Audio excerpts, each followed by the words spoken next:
नमस्कार, मैं उमेश कुमार स्वागत करता हूं आप सभी का आपके अपने YouTube चैनल एच के नॉलेज एंड मोर पर।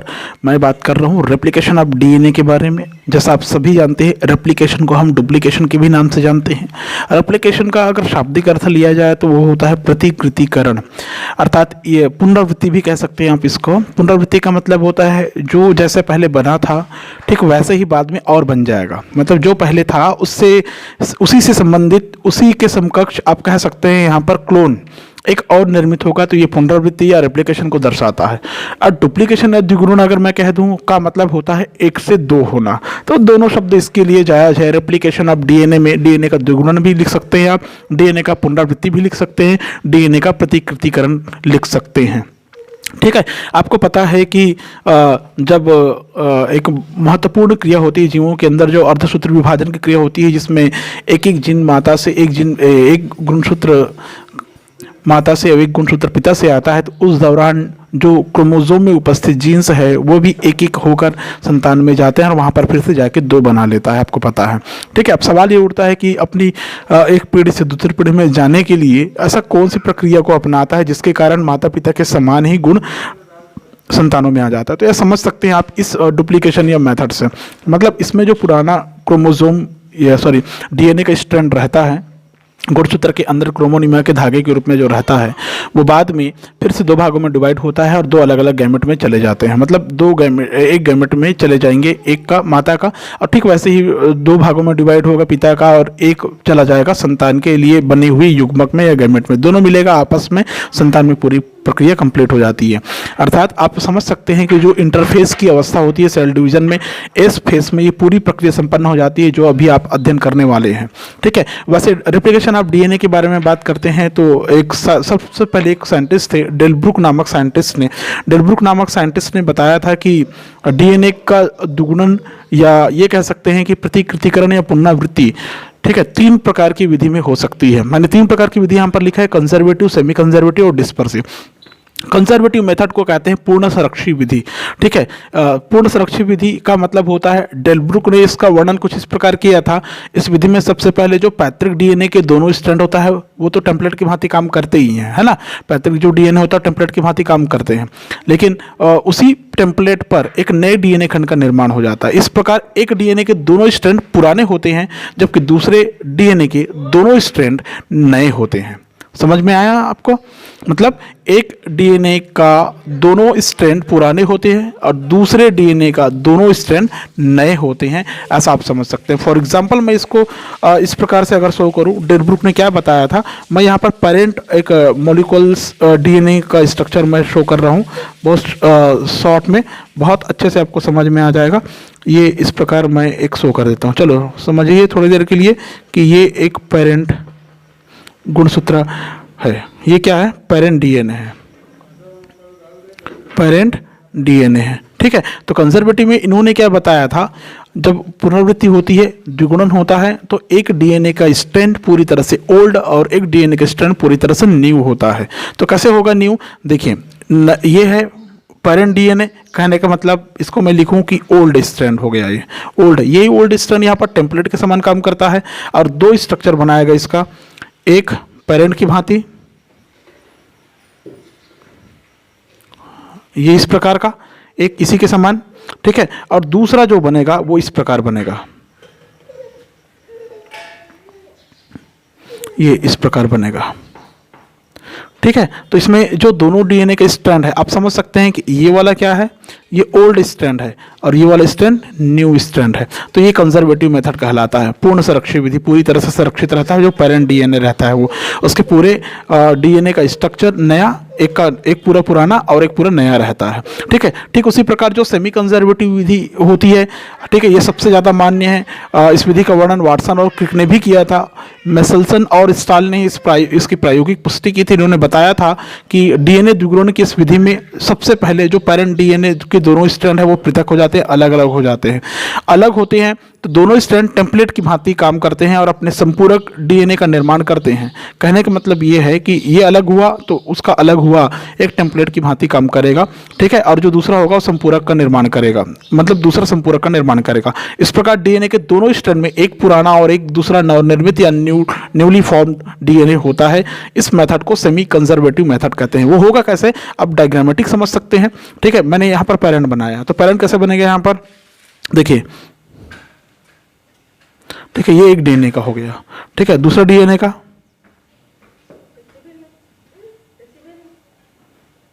ये, ठीक है। अब सेमी कंजर्वेटिव में आपने पढ़ा कि इसमें एक डीएनए का स्ट्रैंड, एक स्ट्रैंड पेरेंट होता है और दूसरा डीएनए का स्ट्रैंड न्यू होता है, ये इस प्रकार, ठीक है। यहाँ पर जो पिंक कलर में मैंने शो किया है, ये वाला पिंक वाला, ये ओल्ड स्ट्रैंड को दर्शाता है और ये वाला न्यू स्ट्रैंड को दर्शाता है। इसमें ये ओल्ड स्ट्रैंड को दर्शा रहा है, ये न्यू स्ट्रैंड को दर्शा रहा है। ये अर्धसंरक्षी विधि हो गई, ठीक है। उसके बाद में आता है एक डिस्पर्सिव विधि, जिसको परिक्षेपी विधि कहते हैं। इस विधि का वर्णन डेलब्रुक ने बहुत अच्छे से किया था। इस विधि में द्विगुणन के समय जो पैतृक डीएनए के दोनों स्ट्रैंड होते हैं अपने संपूर्ण लंबाई में छोटे छोटे खंडों में टूट जाते हैं, मतलब कहीं कहीं पर टूटा हुआ दिखाई देगा। ये खंड दो बराबर भागों में बढ़ जाएगा। डीएनए द्विगुणन के समय इन खंडों के बीच रिक्त स्थान में डीएनए के नए खंड बन जाएंगे। इस प्रकार दो नए डीएनए बन जाते हैं, जिसमें पैतृक डीएनए और डीएनए की संपूर्ण लंबाई वहीं परिक्षेपित हो जाती है। कहने का मतलब ये है कि कहीं कहीं पर, तो कहीं कहीं पर ये एक मैंने बनाया, ठीक है, इसमें आगे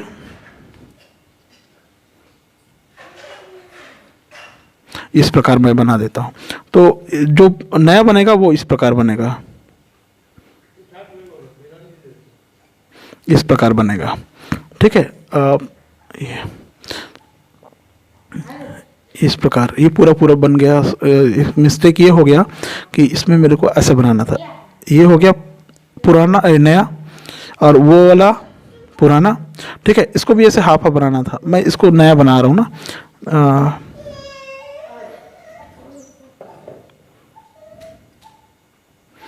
अब देखिए, तो ये हो गया ओल्ड,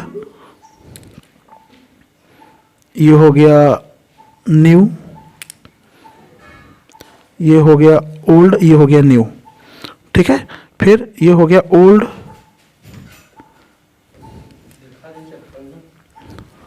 और ये वाला स्ट्रक्चर जो आप देखेंगे ये हो गया इसका न्यू और ये हो गया ओल्ड। तो न्यू ओल्ड, ये हो गया न्यू और ये हो गया ओल्ड। मतलब इसमें क्या होता है, कहीं कहीं पर पैच वर्क सा आपको दिखाई देगा। कैसा दिखाई देगा, पैच वर्क सा दिखाई देगा, ठीक है। एक और ये हो गया एक डीएनए की स्ट्रक्चर चूंकि दो बनता है, तो दो कैसे बनेगा उसको भी मैं यहाँ पर शो कर देता हूँ। ये इस प्रकार ऐसा बनेगा।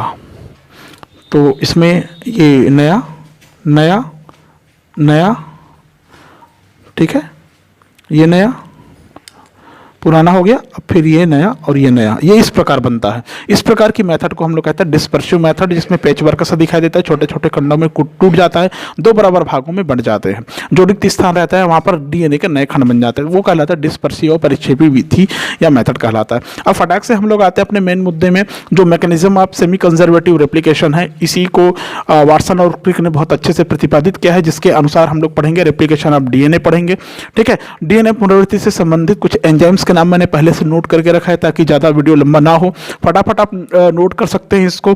ये जो एंजाइम्स है इसको कॉर्नबर्ग साइंटिस्ट ने 1955 में ई कोलाई में डीएनए डुप्लीकेशन की क्रिया के समय अध्ययन किया था और उन्होंने बताया था कि सारी एंजाइम्स माने संपूर्ण क्रिया तीन एंजाइमों की उपस्थिति में होती है। वैसे एंजाइम का नाम तो 6 लिखा है मैंने, लेकिन कम से कम 3 एंजाइम वहाँ पर जरूरी हो जाता है। इन सारे एंजाइम्स को कॉर्नबर्ग एंजाइम कहते हैं, ठीक है। तो एंजाइम्स देखिए कौन कौन से हैं। डीएनए हेलिकेज, डीएनए हेलिकेज का काम होता है, एक मिनट, डीएनए हेलिकेज जो एंजाइम होता है डीएनए की कुंडली का अकुंडलीकरण करता है, मतलब जो कॉइल्ड रहता है उसको अनकॉइल्ड करता है, ठीक है। नेक्स्ट आता है टोपोआइसोमरेज, डीएनए टोपोआइसोमरेज, ये उसके जो टेंशन रहता है, जो तनाव रहता है उसको कम करता है।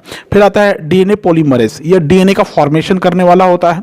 डीएनए लाइगेज एंजाइम का काम होता है ओकाजा की खंडों को आपस में जोड़ने वाला। आरएनए प्राइमर का काम होता है जो प्रतिवलन का समारंभन करवाना होता है। प्रतिवलन कहने का मतलब जो रेप्लिकेशन की प्रक्रिया का प्रारंभ करना है, तो वो आरएनए प्राइमर करता है। नेक्स्ट आता है प्राइमेज एंजाइम। ये प्राइमेज एंजाइम प्राइमर का ही निर्माण करने वाला होता है। तो ये वो डीएनए रेप्लिकेशन से संबंधित कुछ एंजाइम्स है, बहुत अच्छे से याद कर लीजिए, मैंने बताया भी कि क्या क्या कब कब काम करता है। अब आते हैं फटाफट मैकेनिज्म ऑफ डीएनए रेप्लिकेशन में। तो जो डीएनए डुप्लीकेशन या रेप्लिकेशन की जो प्रक्रिया है काफ़ी कॉम्प्लेक्सिटी वाली होती है, काफ़ी जटिल प्रक्रिया होती है, कई चरणों में पूरी होती है। उसके कुछ चरण मैंने पहले से नोट करके रखा है ताकि आपको आसानी हो यहाँ पर पढ़ने के लिए। तो सबसे पहले मैं जाऊँगा इसके पहले चरण में, एक्टिवेशन ऑफ डीऑक्सीराइबोन्यूक्लियोटाइड। कहने का मतलब होता है जिसमें कोशिकीय पुल में 4 प्रकार के न्यूक्लियोटाइड या nucleoside monophosphate, for example deoxyribo adenosine monophosphate, deoxyribo guanosine monophosphate, deoxyribo thymidine monophosphate, thymidine या डाइन ऐसा कह सकते हैं आप लोग, मोनोफॉस्फेट, डीऑक्सीसाइटिडाइन मोनोफॉस्फेट। ये इतने सारे मोनोफॉस्फेट जब बन जाते हैं तो डीएनए रिप्लिकेशन के समय सबसे पहले एटीपी की सहायता से फास्फो रिलेशन होता है जिससे इनके ट्राइफॉस्फेट बनते हैं। ये क्रिया फास्फोरिलेज एंजाइम की उपस्थिति में संपन्न होती है। मैं यहाँ पर आपकी जानकारी के लिए लिख दूँ, ये क्या क्या बनाता है। डी जो दर्शाता है डीऑक्सीराइबो शुगर को दर्शाएगा, ठीक है। एक होता है एएमपी, मतलब एडिनोसाइन मोनोफॉस्फेट। एक होता है डी गुआनोसाइन मोनोफॉस्फेट। एक होता है डी थाइमिडीन या थाइमोडाइन मोनोफॉस्फेट। और एक लास्ट होता है, 4 प्रकार की बात की है क्योंकि डीएनए में 4 प्रकार के नाइट्रोजन बेस पेयर होता है। एक होता है डीऑक्सीराइबो साइटिडाइन फॉस्फेट, CMP, ठीक है। ये सभी के सभी एटीपी की सहायता से, किसकी सहायता से, एटीपी की सहायता से, एटीपी की हेल्प से फास्फोरिलेशन करते हैं या फास्फोराइजेशन करते हैं, ऐसा समझ सकते हैं आप, जिसके कारण यहाँ पर ट्राइफॉस्फेट, इसकी सहायता से, इसकी उपस्थिति से किसका निर्माण होता है, ट्राइफॉस्फेट का निर्माण होता है। ट्राइफॉस्फेट का निर्माण होता है, याद रखेंगे। ये जो प्रक्रिया होता है फास्फोरिलेज एंजाइम की उपस्थिति में होती है। कौन सी एंजाइम, फास्फोरिलेज नामक एंजाइम की उपस्थिति में होती है, ठीक है। ट्राइफॉस्फेट के बनते ही समझ लीजिए कि डीऑक्सीराइबोन्यूक्लियोटाइड एक्टिव हो गया, सक्रिय हो गया है। पहली प्रक्रिया ये कंप्लीट होती है, ठीक है। उसके बाद में होता है formation of recognition of initiation point. कई बार अलग अलग प्रकार के सिलेबस में ये अलग अलग पॉइंट के रूप में लिखा जाता है। वैसे कई जगह आपको यही पहला पॉइंट मिलेगा, लेकिन आपको पता होना चाहिए उससे पहले ट्राइफॉस्फेट का या ट्राइफॉस्फेट का फॉर्मेशन होता है, तब वो एक्टिव होता है, सक्रिय होता है, काम करना शुरू करता है। Formation of recognition of initiation point, मैं इसमें दूसरा बता रहा हूं, या इनिशियल पॉइंट कह सकते हैं, समारंभन बिंदु का निर्माण कह सकते हैं, कि जब डीएनए का रेप्लिकेशन होना, द्विगुणन होना हो तो उसकी शुरुआत एक विशिष्ट बिंदु से होती है। उस विशिष्ट बिंदु को ही हम लोग ओरिजिन पॉइंट कहते हैं। जहां से रेप्लिकेशन की शुरुआत हो वो कहलाता है ओरिजिन पॉइंट। क्या कहलाएगा, ओरिजिन पॉइंट कहलाएगा। समझ में आए। एक डीएनए अणु के बहुत लंबे होने के कारण उस पर कई समारंभन बिंदु बन सकते हैं। जैसे यूकैरियोटिक सेल्स के जो डीएनए होते हैं लंबे हैं तो उसमें कई इनिशिएशन पॉइंट्स बन सकता है, लेकिन प्रोकैरियोटिक सेल्स है उसमें एक ही इनिशिएशन पॉइंट बनेंगे, याद रखिए, ठीक है। इस क्रिया में मुख्य रूप से 3 एंजाइम्स या प्रोटीन काम करती है। कौन कौन से प्रोटीन काम करती है, देखिए 3 एंजाइम्स कौन कौन से। पहला इसको बोलते हैं हम लोग DNA unwinding protein, unwinding protein, DNA unwinding protein. दूसरा होता है हेलिक्स डिस्टेबलिजिंग प्रोटीन। हेलिक्स डिस्टेबलिजिंग प्रोटीन का मतलब कुंडल अस्थायी कारक, कुंडल को अस्थायी करने का काम करती है, ठीक है। नेक्स्ट थर्ड होता है इसमें डीएनए गायरेज। क्या होता है, डीएनए गायरेज, ठीक है, डीएनए गायरेज। समझ में आ गया। तो ये 3 प्रकार के एंजाइम्स इसमें वर्क करता है, ठीक है, जिसकी सहायता से डीएनए के जो स्ट्रक्चर है वो जो हाइड्रोजन बॉन्ड से नाइट्रोजन बेस आपस में जो जुड़ा हुआ है, न्यूक्लियोटाइड आपस में जो जुड़ा हुआ है हाइड्रोजन बॉन्ड से, या हाइड्रोजन बॉन्ड पहले टूटते हैं, एक दूसरे से अलग होते हैं, टूटते हैं और एक दूसरे से अलग होते हैं। जब ये टूट कर अलग हो जाते हैं तो आपको ये कैसा दिखाई देता है, देखिए जब ये टूट कर अलग हो जाते हैं तो मान लो ये एक डीएनए के स्ट्रक्चर है, ठीक है, यहाँ पर नाइट्रोजन बेस पेयर मतलब न्यूक्लियोटाइड्स है, ठीक है। जब टूटता है तो वो इस प्रकार ऐसे इस अवस्था में आ जाता है, ठीक है ना, टूटकर। तो ये हो गया, टूट गया, समझ लो, ये टूट गया। क्लियर है, समझ में आया? कैसे टूटा? अनवाइंडिंग प्रोटीन की वजह से। अस्थायी कारक जो प्रोटीन होता है हेलिक्स डिस्टर्बिंग प्रोटीन, वो इसको अस्थायी करने का काम करता है। डीएनए जो गायरस होता है उसकी ऐंठन को कम करता है। ठीक है, फलस्वरूप ये जो डीएनए है ये खुले हुए जीभ के आकार की दिखाई देती है।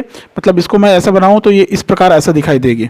ठीक है, ये जो खुले हुए जीभ के आकार की दिखाई देती है उल्टा वाई की शेप का दिखाई देता है, इसलिए इसको हम लोग कहते हैं रेप्लिकेशन फॉक बोलते हैं।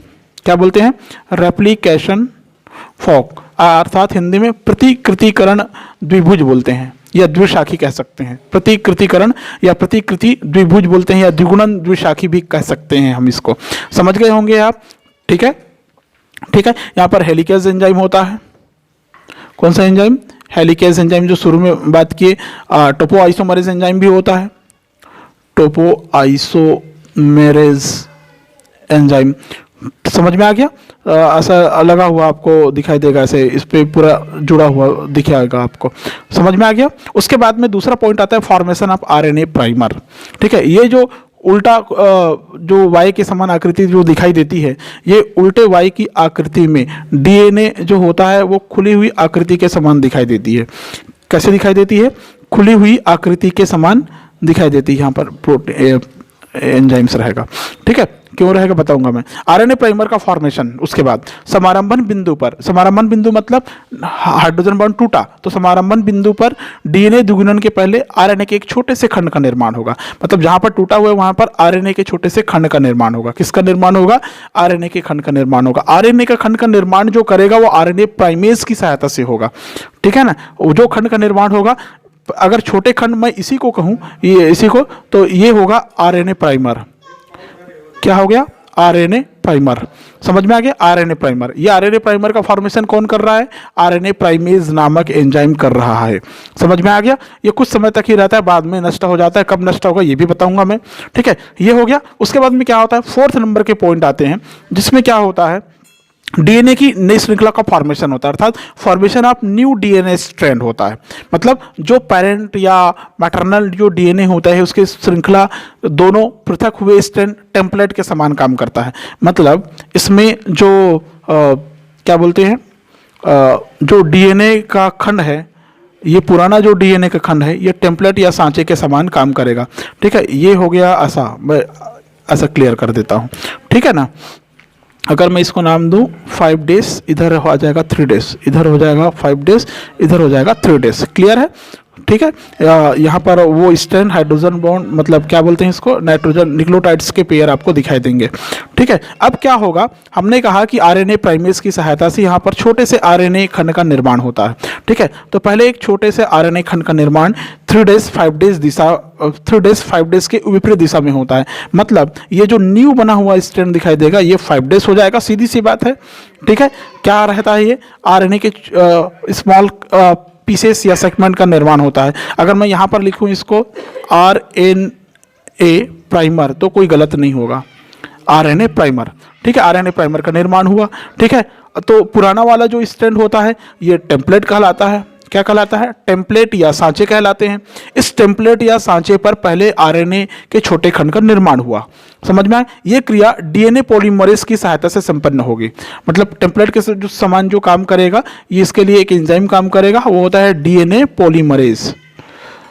डीएनए पॉलीमरेज एंजाइम यहाँ पर कार्य करेगा।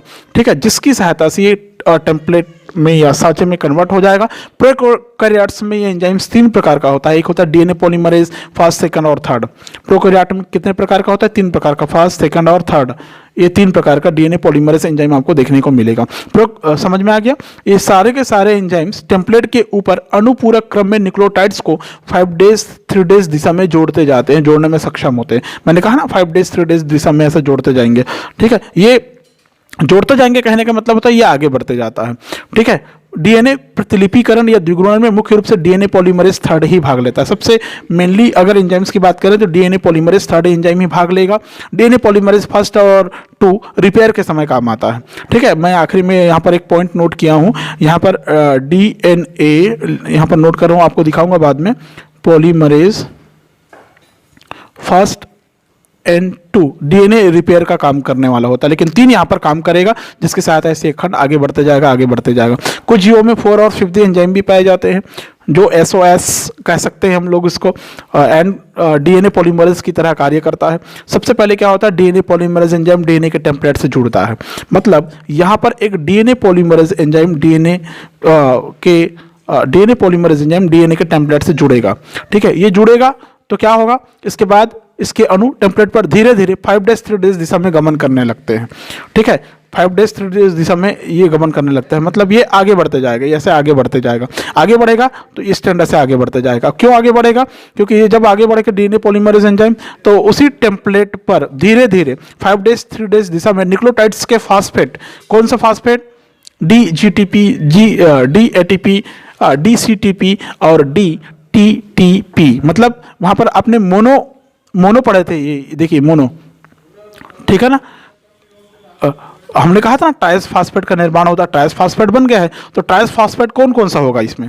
ठीक है, कौन कौन सा ट्राइस फास्फेट होगा, मैं फॉर्मेशन आप न्यू स्टैंड में नोट करा देता हूं आपको। ट्राइस फास्फेट जो होगा वो होगा डी, मतलब ये होता है डीऑक्सीराइबोस। ठीक है, ये होता है ग्वानोसिन ट्राइस फास्फेट, एक होता है डी, ठीक है, एडिनोसिन ट्राइस फास्फेट, और होता है एक होता है डी, ठीक है, साइटोडाइन ट्राइस फास्फेट, और लास्ट होता है थाइमोडाइन ट्राइस फास्फेट। ये ऐसा इसका फॉर्मेशन होता है, और ये पूरे धीरे धीरे करके टेम्पलेट पर जुड़ते जाते हैं। इनके जुड़ने से क्या होता है, ये इसका पुराने स्ट्रैंड हो गया, ये पुराने, अब ये ऐसे जुड़ते जाएगा, ये ऐसा। समझ में आ गया। ये जो जोड़ने का कार्य कर रहा है ये कौन होता है, जोड़ने के कार्य करने वाले कौन होते हैं, डीएनए पॉलीमरेज एंजाइम। ये आगे बढ़ते जाता है, आगे बढ़ते जाता है, और ये प्रक्रिया आगे बढ़ते जाती है, ऐसा इस प्रकार से आगे बढ़ती जाती है। समझ में आ गया, क्लियर है। चूंकि नए डीएनए स्ट्रेन के निर्माण की दिशा हमेशा 5 डेज 3 डेज होती है, मतलब ये पूरा यहाँ तक बनेगा 5 डेज 3 डेज दिशा में होती है, तो और मातृ या पेरेंटल डीएनए के दोनों स्ट्रैंड पर यह क्रिया हमेशा विपरीत दिशा में संपन्न होती है। एक इधर से जा रहा है तो दूसरा इधर से ऐसे आएगा, देखो ये ऐसा, ठीक है ना। और ये जो एंजाइम है ये इधर आ जाएगा, ठीक है, ऐसे छोटे छोटे खंड का निर्माण होगा। इस दिशा में किसका निर्माण होता है, छोटे छोटे खंड का निर्माण होता है, विपरीत दिशा में संपन्न होती है। सामान्यतः एक टेम्पलेट के ऊपर डीएनए का प्रतिलिपिकरण निरंतर होते रहता है। जो स्ट्रैंड निरंतर होते रहता है वो लीडिंग स्ट्रैंड कहलाता है। क्या कहलाता है, लीडिंग स्ट्रैंड कहलाता है। मतलब इस स्ट्रैंड को जहां पर लगातार डीएनए का फॉर्मेशन हो रहा है, टेम्पलेट में नए डीएनए खंड का फॉर्मेशन हो रहा है। अच्छा एक मिनट, सॉरी, देखो डीएनए का जो फॉर्मेशन हो रहा है टेम्पलेट पर, ये कहलाएगा लीडिंग स्ट्रैंड। कौन सा स्ट्रैंड, लीडिंग स्ट्रैंड कहलाएगा। क्लियर है, लीडिंग स्ट्रैंड जो पहले बना, जो लंबाई में बना, परंतु दूसरे टेम्पलेट पर ये टुकड़ों में संपन्न होता है। टुकड़ों में संपन्न होने के कारण इसको बोलते हैं हम लोग लैगिंग स्ट्रैंड। क्या बोलते हैं, लैगिंग स्ट्रैंड। हिंदी में लीडिंग स्ट्रैंड को अग्रगामी श्रृंखला और इसको पश्चगामी श्रृंखला कह सकते हैं। समझ में आया। तो स्ट्रैंड को पश्चगामी या लैगिंग स्ट्रैंड कहेंगे। यहाँ पर नए बने हुए डीएनए के टुकड़े ओकाजाकी फ्रेगमेंट्स कहलाएंगे। तो ये जो न्यू बने टुकड़े हैं, ये वाला न्यू टुकड़े हैं, ये ओकाजाकी फ्रेगमेंट्स कहलाते हैं। ओकाजाकी फ्रेगमेंट्स कहलाते हैं, ओकाजाकी फ्रेगमेंट्स कहलाते हैं, ओकाजाकी खंड कहलाते हैं।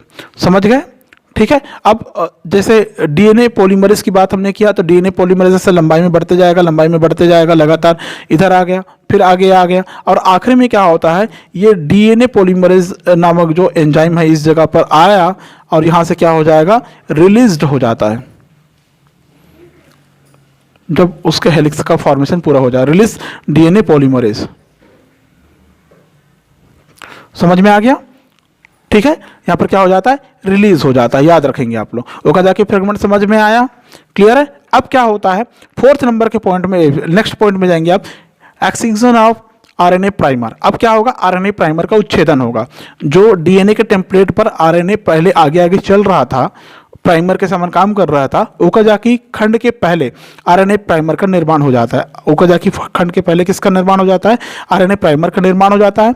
जब ओकाजाकी खंडों का निर्माण पूरा हो जाता है तो इससे आरएनए प्राइमर का उच्छेदन हो जाता है। मतलब यदि यहाँ पर आरएनए, अगर इसको हम लोग आरएनए प्राइमर कहते तो आरएनए प्राइमर यहाँ पर अलग हो जाता है। क्या हो जाता है? आरएनए प्राइमर अलग हो जाता है। मतलब मैं यहाँ पर लिखूंगा released RNA primer. RNA primer क्या हो जाता है?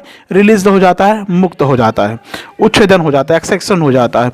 इस प्रकार बने अंतराल में डीएनए पॉलीमरेज फर्स्ट की सहायता से नए डीएनए का निर्माण हो जाता है। मतलब ये जो अंतराल में जो डीएनए का खंड बना हुआ है, यहाँ पर डीएनए पॉलीमरेज एंजाइम की सहायता से, मतलब यहाँ पर खंडों का जो निर्माण की प्रक्रिया है, यहाँ पर डीएनए पॉलीमरेज फर्स्ट की सहायता से डीएनए के नए फ्रेगमेंट्स का निर्माण हो जाता है या होते रहता है हमेशा। समझ में आ गया? ठीक है। उसके बाद आरएनए को प्राइमर, वहाँ आरएनए प्राइमर को उच्छेदन हुआ, आरएनए प्राइमर वहाँ से निकल के फिर आता है जॉइनिंग ऑफ ओकाजाकी फ्रेगमेंट्स।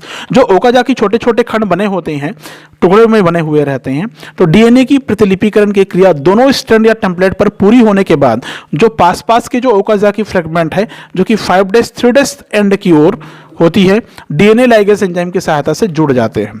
किस एंजाइम की सहायता से जुड़ जाते हैं? ये डीएनए लाइगेज एंजाइम की सहायता से ऐसे जुड़ जाते हैं। और इसको जोड़ने का कार्य कौन करता है? DNA ligase enzyme. याद रखना, इसके बारे में बहुत बार एग्जाम में पूछा गया है। डीएनए लाइगेज एंजाइम इसको जोड़ने का काम करती है। ये फलतः डीएनए की 2 संपूर्ण श्रृंखला तैयार हो जाती है। यहाँ पर एक था, अब देखिए यहाँ पर 2 तैयार हो रही है। जैसे जैसे आगे खुलते जाएगा, अंत में ये अलग हो जाएगा और ये इस टेम्पलेट के साथ अलग हो जाएगा, ये टेम्पलेट के साथ अलग हो जाएगा। फलस्वरूप यहाँ से एक डीएनए से 2 डीएनए आपको दिखाई देगा। क्लियर है? ये हो गया रेप्लिकेशन। और डुप्लीकेशन, यहाँ पर हेलिकेज एंजाइम रहता ही है, याद रखेंगे आप। ठीक है, कंफ्यूज नहीं होंगे आप लोग। ठीक है, बाद में हेलिकेज एंजाइम वहाँ से हट जाता है। डीएनए लाइगेज एंजाइम की उपस्थिति से डीएनए लाइगेज एंजाइम की उपस्थिति से क्या होता है? ये पूरे फ्रेगमेंट्स ऐसे जुड़ जाते हैं। मैं यहाँ पर एक शो कर देता हूँ डीएनए लाइगेज एंजाइम। क्लियर है? उसके बाद में आपको क्या मिलेगा इसमें? सबसे ये तो हो गया प्रतिकृतिकरण हो गया। अब क्या होता है? लास्ट में डीएनए रिपेयर और प्रूफ रीडिंग होता है। ठीक है, कई बार क्या होता है, कोशिका में पाए जाने वाले डीएनए की लंबाई करोड़ों बेस पेयर की होती है, बहुत सारे बेस पेयर होते हैं। तो डीएनए रेप्लिकेशन के समय इतनी संख्या में क्षारीय युग्म टेम्पलेट के ऊपर सिरे से जुड़ते जाते हैं। इस स्थिति में इस बात की पूरी संभावना होती है कि कभी कभी नॉन कॉम्प्लीमेंट्री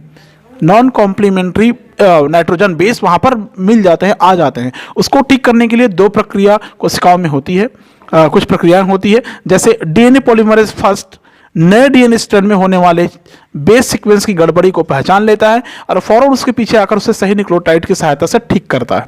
कहने का मतलब, मैंने कहा था ना रिपेयर में काम करेगा डीएनए पॉलीमरेज फर्स्ट। तो डीएनए पॉलीमरेज फर्स्ट का काम क्या होता है? जो बेस सीक्वेंस होता है, गलत वाले यहाँ पर जो क्षार अनुक्रम होगा उस गड़बड़ी को पहचानेगा, उसको ठीक कर लेगा।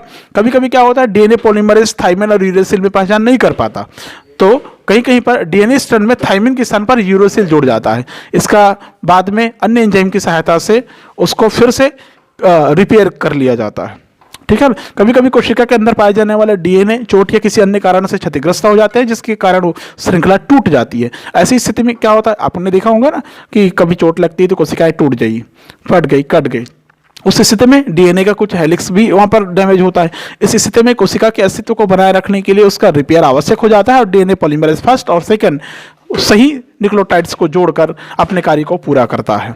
समझ में आया? तो लीडिंग स्ट्रैंड 5' 3' दिशा में और जो लैगिंग स्ट्रैंड है वो उल्टे जहाँ पर ओकाजाकी फ्रेगमेंट के रूप में होता है वो भी 5' दिशा में, 5' 3' दिशा में, मतलब उल्टे होते हैं। याद रखना, लीडिंग स्ट्रैंड बिना किसी अंतराल के सतत रूप में बनते जाते हैं और ये खंडों में बनते हैं, ओकाजाकी फ्रेगमेंट या लेगिंग स्ट्रैंड।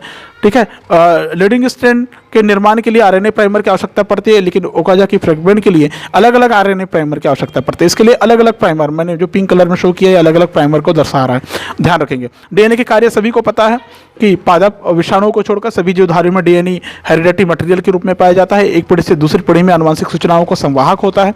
डीएनए की विभिन्न विकासात्मक प्रक्रिया और सभी जैविक जो क्रियाएं होती हैं सब पर नियंत्रण रखता है। डीएनए जीवधारी में डीएनए मैसेंजर आरएनए का निर्माण के लिए टेम्पलेट का कार्य करता है, टेम्पलेट की भांति कार्य करता है। डीएनए जीवधारी में प्रोटीन का निर्माण के लिए काफ़ी कारगर है। डीएनए हिस्टोन प्रोटीन के साथ में मिलकर क्रोमोसोम का फॉर्मेशन करता है।